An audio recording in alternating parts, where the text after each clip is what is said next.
There is a hush that arrives in a man's life no one prepares him for. It doesn't come on the heels of an argument, a slammed door, or a breakup speech. It drifts in quietly, most often at night, when the house is still and the phone has been silent for hours. He realizes he's been alone long enough to hear his own mind without interference, alone, not lonely. That distinction alters everything. Given enough time in his own company, something subtle yet profound shifts in how he perceives women. Not with bitterness. Not with resentment. With clarity. The fantasies fall away, not because he stopped caring, but because he stopped needing. He no longer scans women as fixes for emptiness, distractions from discomfort, or proof that he is worthy. He starts to see them as they are, layered, human, emotional, beautiful, imperfect, each carrying her own private architecture of fear and desire. This doesn't make him cold. It makes him calm. He listens more and reacts less. He watches patterns instead of chasing sparks. He recognizes that attraction isn't just chemistry, it's alignment. And love isn't measured by intensity, it's measured by peace. Solitude becomes his teacher. Silence, his mirror. From that vantage point he recognizes what many men never do. For years, his vision of women had been filtered through his own unmet needs. Without the constant hum of validation seeking, his gaze steadies, more grounded, more patient, more honest. This isn't a critique of women or a hymn to isolation. It's a map of what unfolds in a man who stops running from himself, from quiet, from stillness, and allows solitude to refine his sight. What he learns can be surprising. And if you've ever wondered why some men grow quiet, wise, and discerning with time, read to the end. 1. Solitude dissolves illusion. There's a version of reality most men never meet because they're always in motion, skipping from relationship to relationship, distraction to distraction, never sitting still long enough to separate what they feel from what is true. But when a man truly lives alone for a season, without the noise of constant emotional feedback, illusion thins. In the early chapters, many men don't see women, they see symbols, hope, comfort, reassurance, rescue. A woman becomes a screen for projecting unmet needs. If he feels incomplete, he imagines she will complete him. If he feels lost, he expects love to provide a map. This isn't malice, it's unconscious dependency. Stoic thinkers warned long ago, outsource your peace to externals and your inner life belongs to chance. Solitude interrupts the cycle. Living alone forces a man to meet boredom, restlessness, silence, and insecurity without handing them to someone else to soothe. There's no one to impress, no one to distract him when discomfort rises. At first, this is jarring. Over time, stabilizing. He starts to observe his thoughts instead of obeying them. He notices how often desire is simply discomfort asking for a distraction. Slowly the fantasies fade. He recognizes the perfect woman he once pursued was a construction built from longing, loneliness, fear of being alone, and romantic mythology. The Stoics were right, we suffer more from our judgments than from reality. When judgment softens, clarity replaces fantasy. That clarity changes how he sees women. He doesn't elevate them to pedestals, nor does he flatten them. He understands women are not emotional vending machines dispensing affection, validation, or meaning on demand. They are human beings shaped by history, wounds, standards, and contradictions. This awareness doesn't dull attraction, it deepens respect. He also notices something else. Many past conflicts weren't about the woman at all but about the roles he cast her in without consent. When she failed to meet the script, disappointment followed. Solitude teaches him to throw away the script. He stops asking, "What can she give me?" and begins asking, "Who is she, really?" That's a radical shift. Without illusion, expectations drop, but standards rise. He's less reactive, less desperate, less willing to force connection where alignment doesn't exist. Stoics called this apatheia, not emotional numbness, but freedom from being whipped around by unexamined emotion. Practically, it looks like listening more than talking, paying attention to how she moves through stress, disagreement, generosity, and quiet. He stops confusing intensity with intimacy, attention with affection. The loudness of infatuation gives way to calm discernment. Most importantly, Solitude delivers a hard but liberating truth: no woman is responsible for rescuing him from himself. His peace is his work. His purpose is his job. Because of this, when he chooses relationship, it's from fullness, not from lack. That's why men who've lived alone for a while look different, quieter, grounded, unhurried. They're not unimpressed by women. They're no longer hypnotized by illusion. Paradoxically, that makes their presence more compelling. Solitude doesn't harden the heart, it clears the view. 2. When neediness dies, respect is born. There's a quiet confidence that only shows up after neediness leaves the building. It doesn't announce itself, posture, or plead its case. Alone long enough, a man starts seeing how much of his former behavior was powered not by love but by hunger for attention, reassurance, affirmation, certainty. Once he sees that clearly, he cannot unsee it. Neediness wears romance as a mask. It looks like compulsive checking, over-explaining, sprinting into intimacy, or tolerating what erodes self-respect. Many men mistake that for devotion. In truth, it is fear of being replaced, forgotten, or left. The Stoics understood: tie your worth to someone else's reaction and you become a captive. Solitude cuts the rope. Living alone teaches a man he can experience a full emotional life without an audience.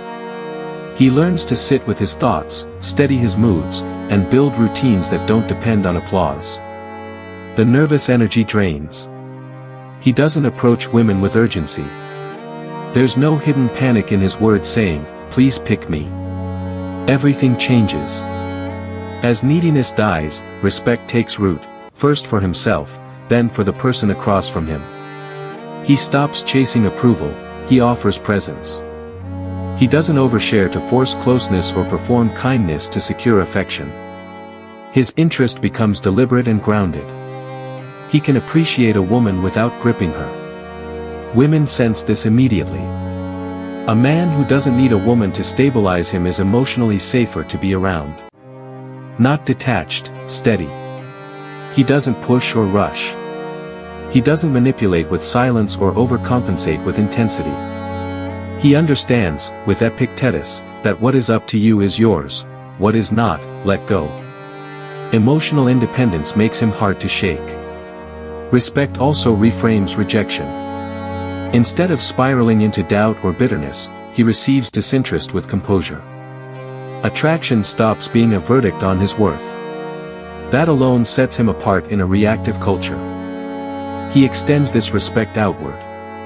He stops trying to fix, rescue, or manage someone else's feelings to feel useful. He lets women be whole, capable of choice, responsibility, and consequence. Respect replaces control. Curiosity replaces insecurity. The Stoics called this dignitas, inner dignity rooted in self-governance. When a man manages himself, he stops attempting to manage others. In romance, that yields something rare: two people choosing each other freely instead of clinging out of fear. Ironically, attraction often deepens here, not because he tries harder, but because he stops trying to engineer outcomes. His calm turns magnetic. His boundaries speak value without speeches.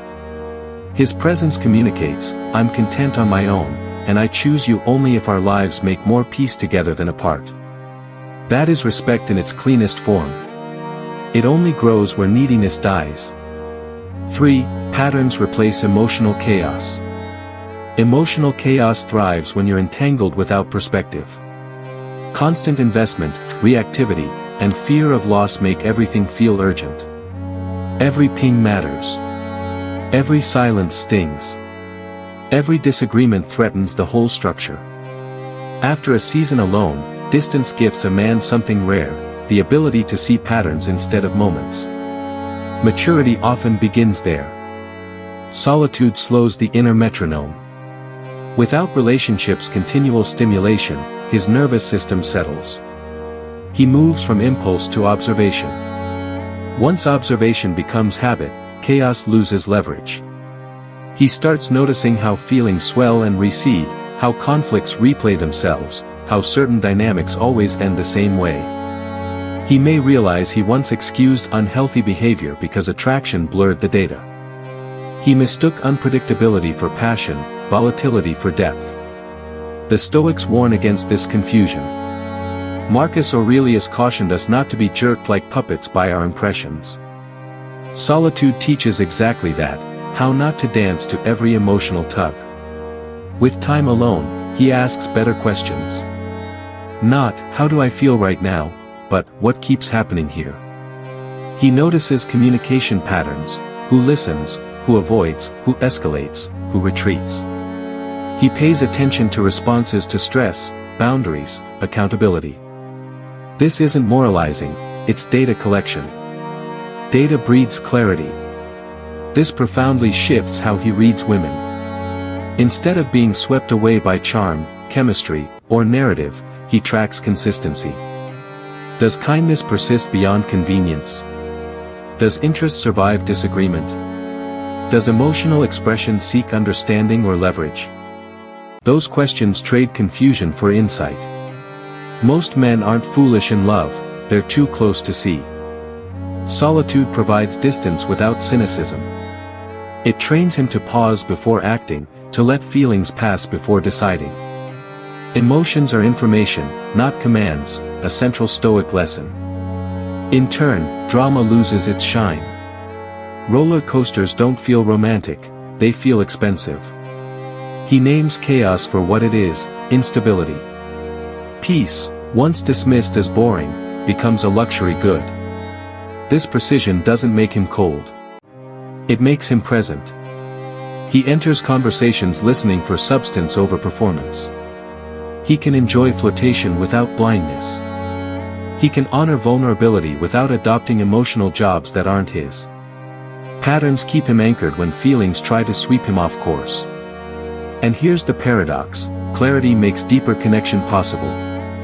Removing chaos opens space for presence. Recognizing patterns makes trust viable. He stops confusing intensity with intimacy. He chooses alignment over adrenaline. A man trained by solitude learns to see what's in front of him, not just what he hopes to find. Once he sees patterns, chaos loses its power to seduce him. 4. Peace becomes the standard. There comes a moment when a man recognizes how costly excitement can be. It burns sleep, focus, and steadiness. In youth, he might happily pay the price, confusing turbulence with passion, volatility with depth. After long enough alone, his nervous system learns a different language, peace. Solitude rewires desire. Extended time in your own company changes your baseline. The spikes smooth out. Mornings get quiet. Evenings become predictable. The mind stops bracing for surprise. Once he experiences that internal calm, a threshold is crossed, he starts measuring everything else against it. Peace becomes the standard, not the afterthought. Stoic philosophy prizes ataraxia, inner tranquility, not the absence of feeling, but the absence of needless disturbance. Solitude gives direct access. He knows what it's like not to be jostled by another's moods, expectations, or unresolved conflicts. Having tasted that, he refuses to trade it cheaply. This reshapes how he meets women. He no longer chases excitement for excitement's sake. Unpredictability doesn't thrill, it intrudes.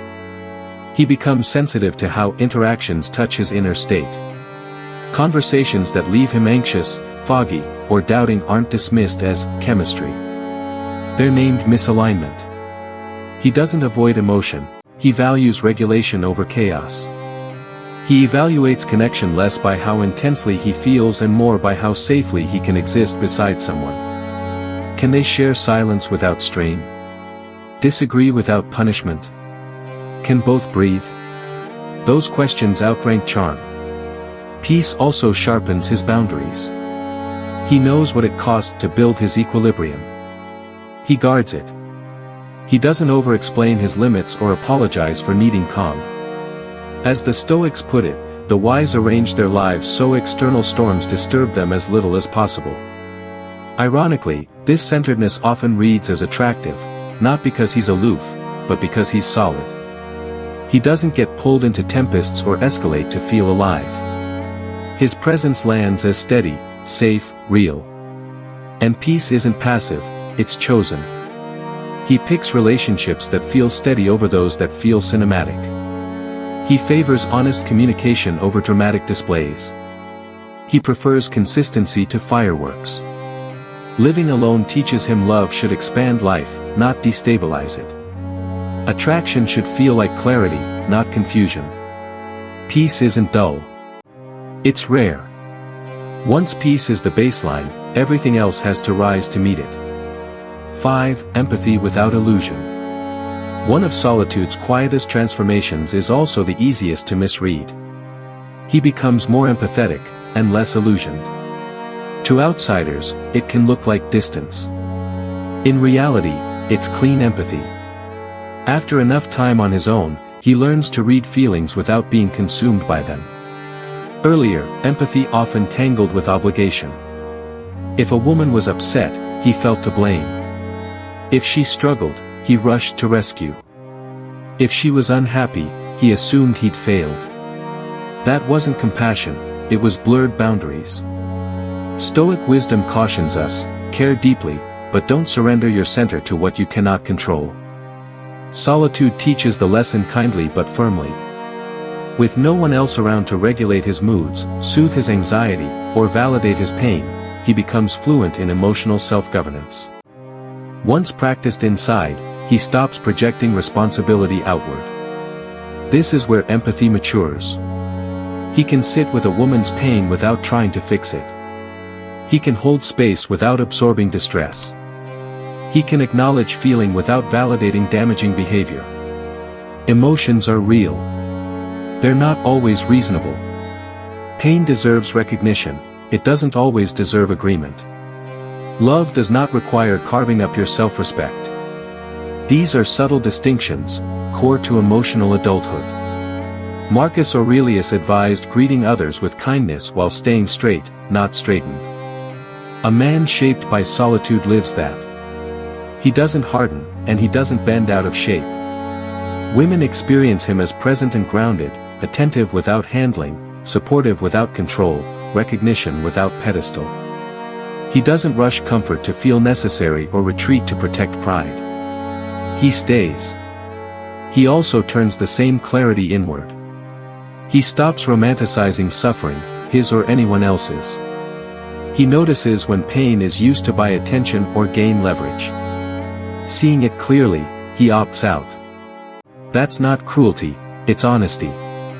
Empathy without illusion makes room for real intimacy, not the version built on dependency, but on mutual responsibility. Two people standing side by side, not leaning to keep upright.